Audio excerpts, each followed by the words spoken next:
Thanks for staying with us. We usually don't welcome mosquitoes this time of year, but today we're making an exception because this type of skeeter lives on the baseball diamond. You'll see what I mean. Let's send it over to Brittany.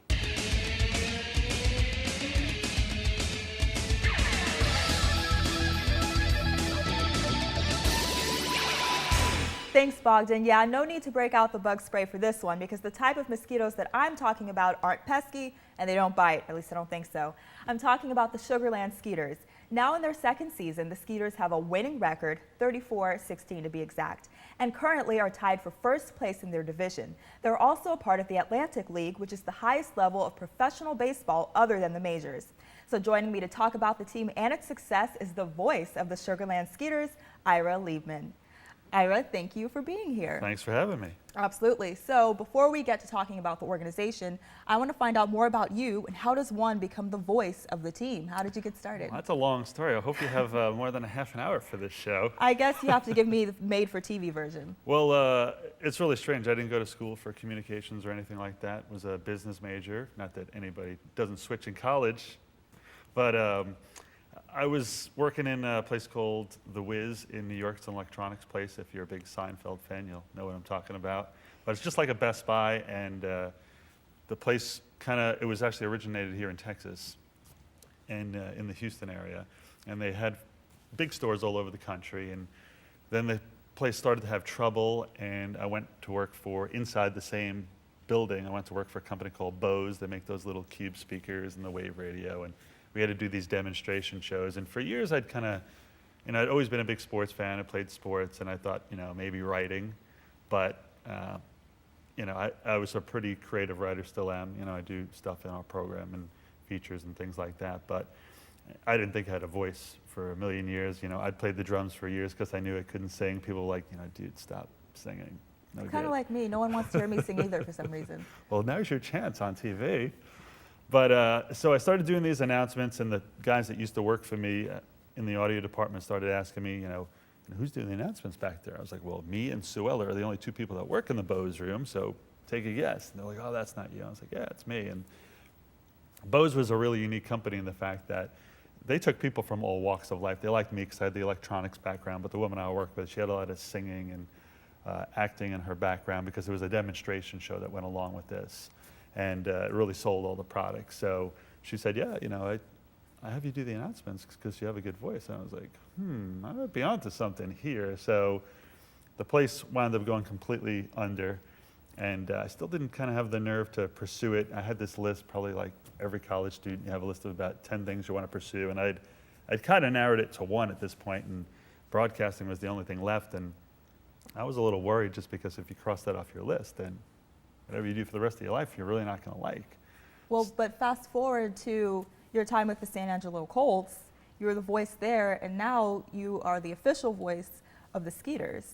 Yeah, I quit a pretty high-paying job to be an intern in the Carolina League with a team called the Lynchburg Hillcats.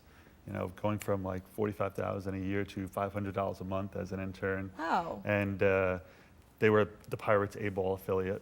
And then after there, I got my first big break.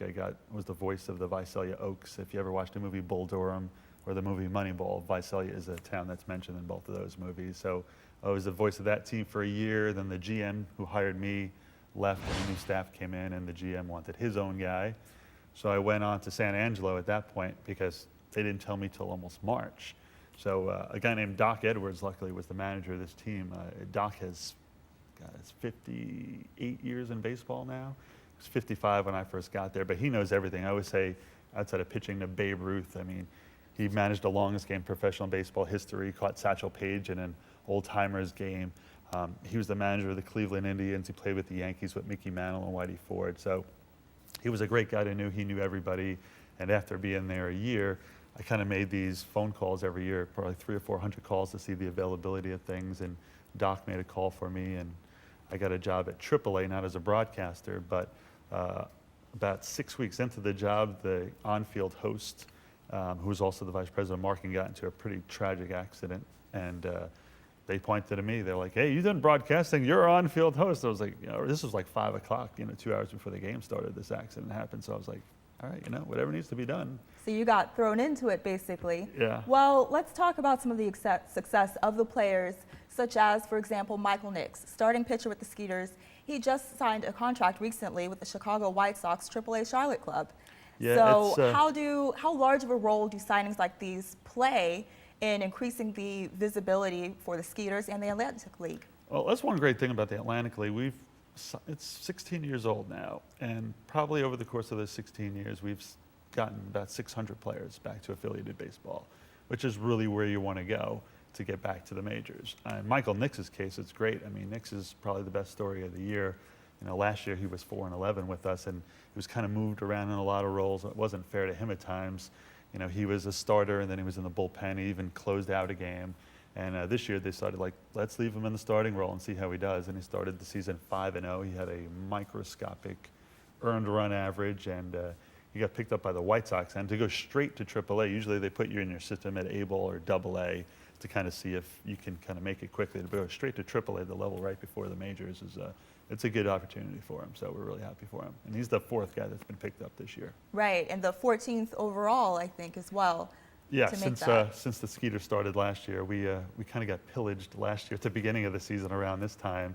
So our first half record wasn't that great last year, but this year has been unbelievable. We got off to a 29-6 start thanks to guys like Nix, and one of our other pitchers, Matt Wright, who's our ace, is 7-0 now. So it's been pretty unbelievable. Well, speaking of that amazing start, how do you sustain the success of a club like that? I mean, it's just in its 2nd season, so it's definitely still growing. But what do you think has been the main key there in sustaining that?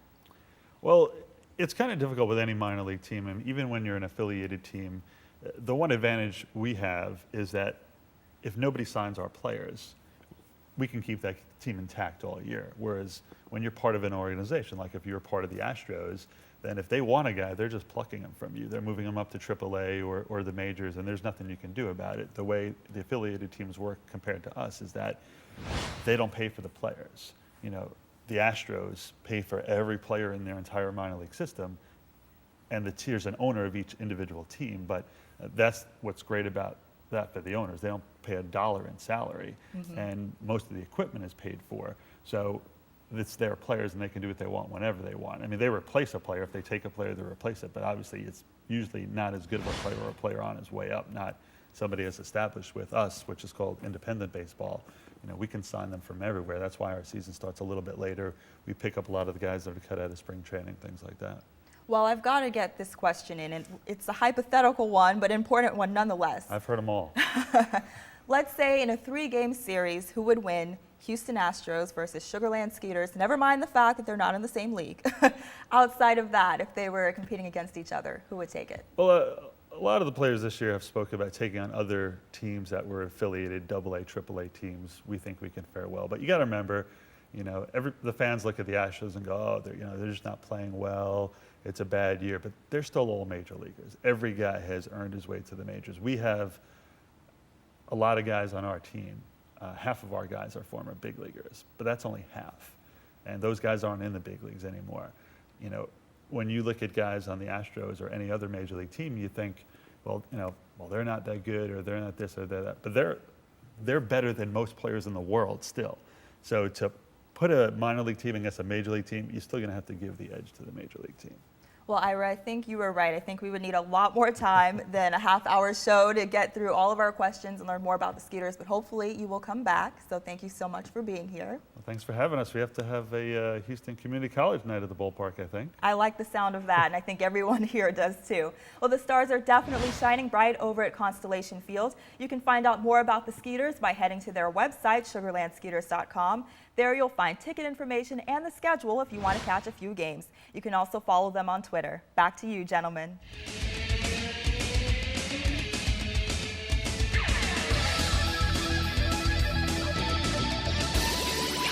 Appreciate you coming in, Ira, and you were correct.